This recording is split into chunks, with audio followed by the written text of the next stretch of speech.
right? Section P2, the next rule is going to be the quotient rule. So we did the product rule, right, which is product means multiplication, and so that was a multiplication-based rule.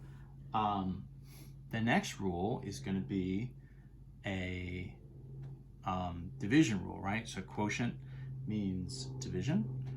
And so what we get from here is kind of a similar rule. I feel like if I sort of put this up relative to the product rule, you could probably guess what would happen. And so this is going to be, if rather than multiplying, if I have a division where it's a to the m over a to the n. So again, same base variable, right? As long as those base variables match. What you're going to get here is a to the m minus n. So rather than adding when you had a product, division, right? So multiplication and division are kind of like, you know, the same operation backwards and forwards. And so what happens for us here is we kind of get the same rule, but now with subtraction instead of addition. The order matters, of course. So this is the top power minus the bottom power.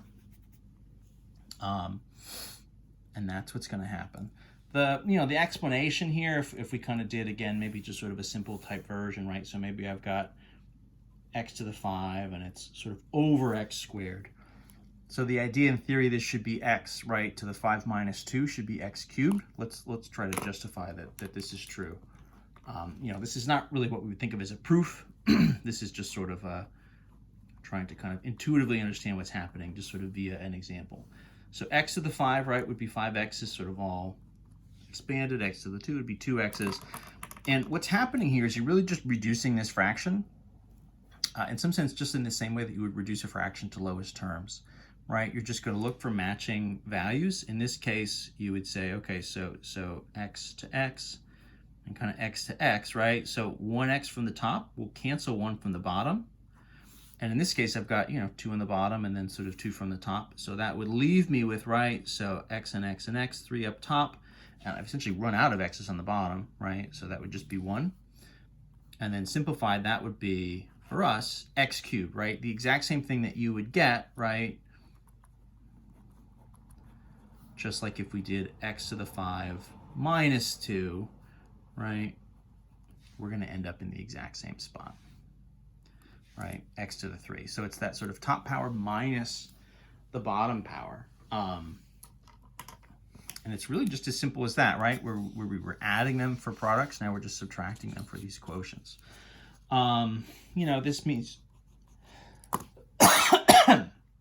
excuse me.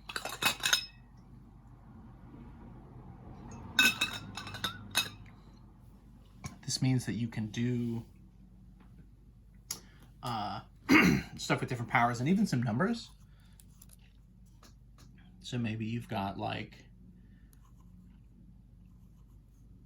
6a to the 4 over 3a squared or something, right?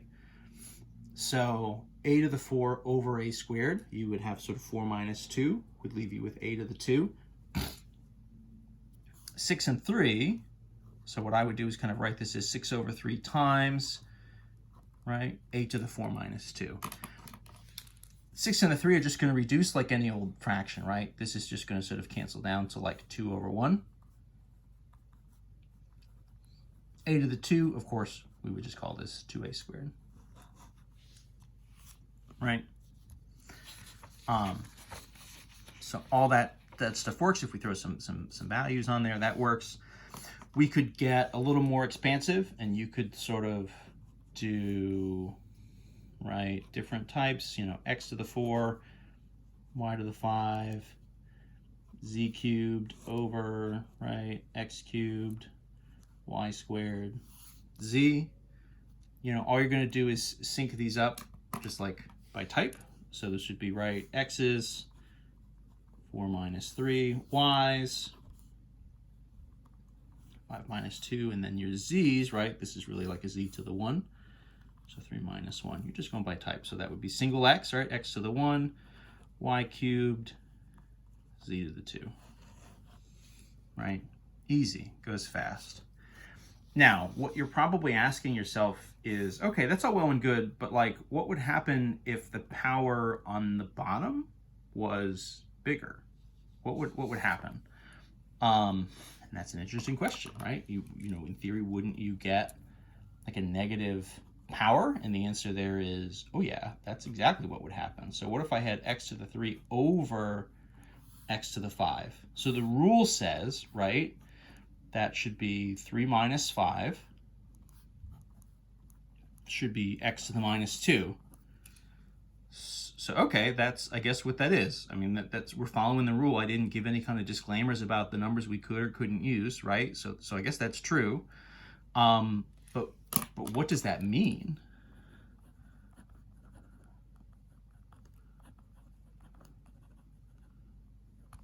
Right? What does a negative power mean? I know x squared would be x times x, right?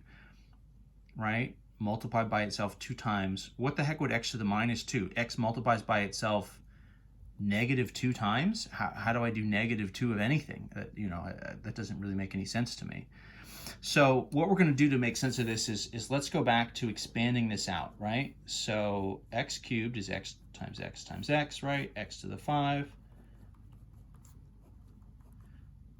5x is on the bottom. So if I go just, fraction reduce style, this is going to be kind of 1 for 1. Can line these up and I can kind of wipe them out.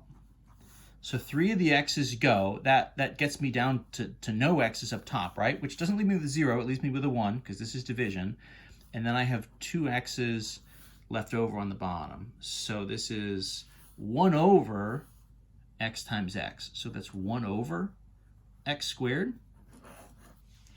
So that's something you could calculate, right? And so in theory, what this means is there's a connection between, right, this negative power and then this like 1 over x to the 2, right? So x to the negative 2 and 1 over x to the 2 are connected.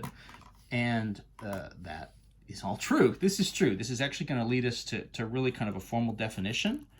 What we're going to do is kind of define here that like any like a value, so a to a negative power, what that means is 1 over a to the positive version of that power, right? I can't multiply something negative 2 times. Essentially what it ends up meaning is that negative powers, they're kind of like repeated division, right? So you're making a fraction out of it. You're doing sort of reciprocal 1 over, and then you're doing the multiplication in the denominator.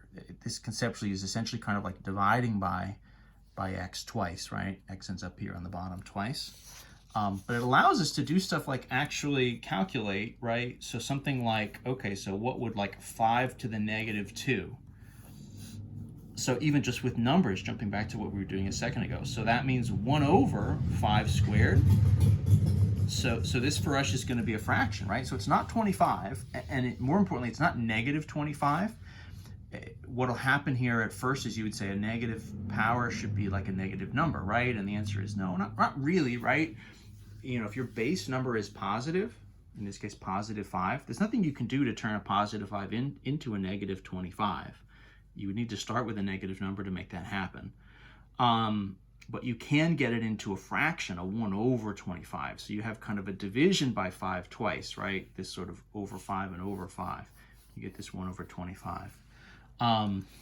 Right? Something like 2 to the negative 4, right? So that would be 1 over 2 to the 4. So 1 over 16, right? So it's a 1 over 2 times 2 times 2 times 2. So you still get this 2 to the 4 is 16. I mean, the 16 is still there, but you're getting this sort of fraction version of it, this 1 over 16. Right? So you need to be able to do this, right? Take this with your negative powers. You could even get, kind of wild, right? What if we did something with a negative base number, negative 3 to the negative 2? So what does that mean? That means 1 over negative 3 to the positive 2, right? So the flip is you do the reciprocal, you bring this down, and the power flips from negative to positive. And then you're saying, okay, so then that's going to be 1 over, so negative 3 times negative 3. So now the action is here in the denominator, so that's going to be 1 over 9, right? Positive 1/9. So we get this whole definition. What does a negative power mean? it means 1 over the value raised to a positive power. So that's pretty good. That's important. That's new. The other thing that's here that's interesting that we're going to get that's new is another definition. We're kind of filling in some of the gaps in what would have been our, what maybe would have been kind of initially maybe exponent values we wouldn't really know what to do with. So negatives, right, we didn't really know what to do with, but this is what we do. The other thing we don't know what to do with is what about a raised to the 0? What would something raised to the 0 be? And probably what you would first guess is you would say, well, wouldn't it be 0? Right? Anything times 0 is 0. So isn't that what's happening? And the answer here is not quite. Anything raised to the 0 is actually for us going to be 1. So why is that happening? Well, that's a good question. Let's examine it again, right? So how would I get this? So say, for instance, I had, right, x cubed over x cubed. So I know that would get me, right, 3 minus 3 if I use the rule, my quotient rule, 3 minus 3 in the power. So that would be the same thing as x to the 0, right? So that would be a way to kind of get a 0 as your exponent, just sort of like as something to calculate. If I do the expansion move, right, this is sort of how we make sense of some of this stuff. If I actually expand these out, x and x and x, right? Well, what's going to happen? In this case, these guys are perfectly balanced, right? 1x on top balances 1x on the bottom. So you're going to go 1 for 1. They're all going to perfectly cancel out, and they would leave you with essentially just 1 over 1. They're not going to cancel to zeros, right? They're going to cancel down to 1s. So x to the 0 is essentially everything is canceled out. Any of your powers have sort of canceled out, sort of top and bottom. And all you're left with here is a 0. And that's going to be pretty powerful. That's going to be something that actually you can use on almost any number, almost any kind of expression. So like, for instance, right, so here's like 3 to the 0 is 1, right? The quantity 2x raised to the 0. Whole thing is 1. A variable, right, raised to the 0 doesn't matter. It's going to get canceled and it's going to be 1. What about negative 16 raised to the 0 in parentheses, right? The negative is in parentheses. That whole thing is going to be positive 1. What about negative 16 raised to the 0 with the negative outside? Well, go slow, right? That means the negative version of 16 to the 0. So 16 to the 0 is 1. The negative is still in front. That would be negative 1. So that 0 power is almost like a little black hole. Anything that it's attached to just becomes positive 1. In this case, right, the negative out in front is like just enough extra stuff, right? It's not technically part of the exponent process. So the negative is still in play. You get the 1 from the 0 power, and then the negative flips it to negative 1. But that's a nice move, right? We're kind of filling in some of the gaps here as far as, what would some of these numbers look like with a negative power? What would they look like with a 0 power? All this stuff. And it's really all coming out of what was originally just our quotient rule, right? We get all sorts of different kind of ramifications coming out of that one rule. So kind of fun. We're going to keep going. We got a couple more rules to go. And obviously as the more rules we get, the more stuff we can simplify. So we'll see you in the next video.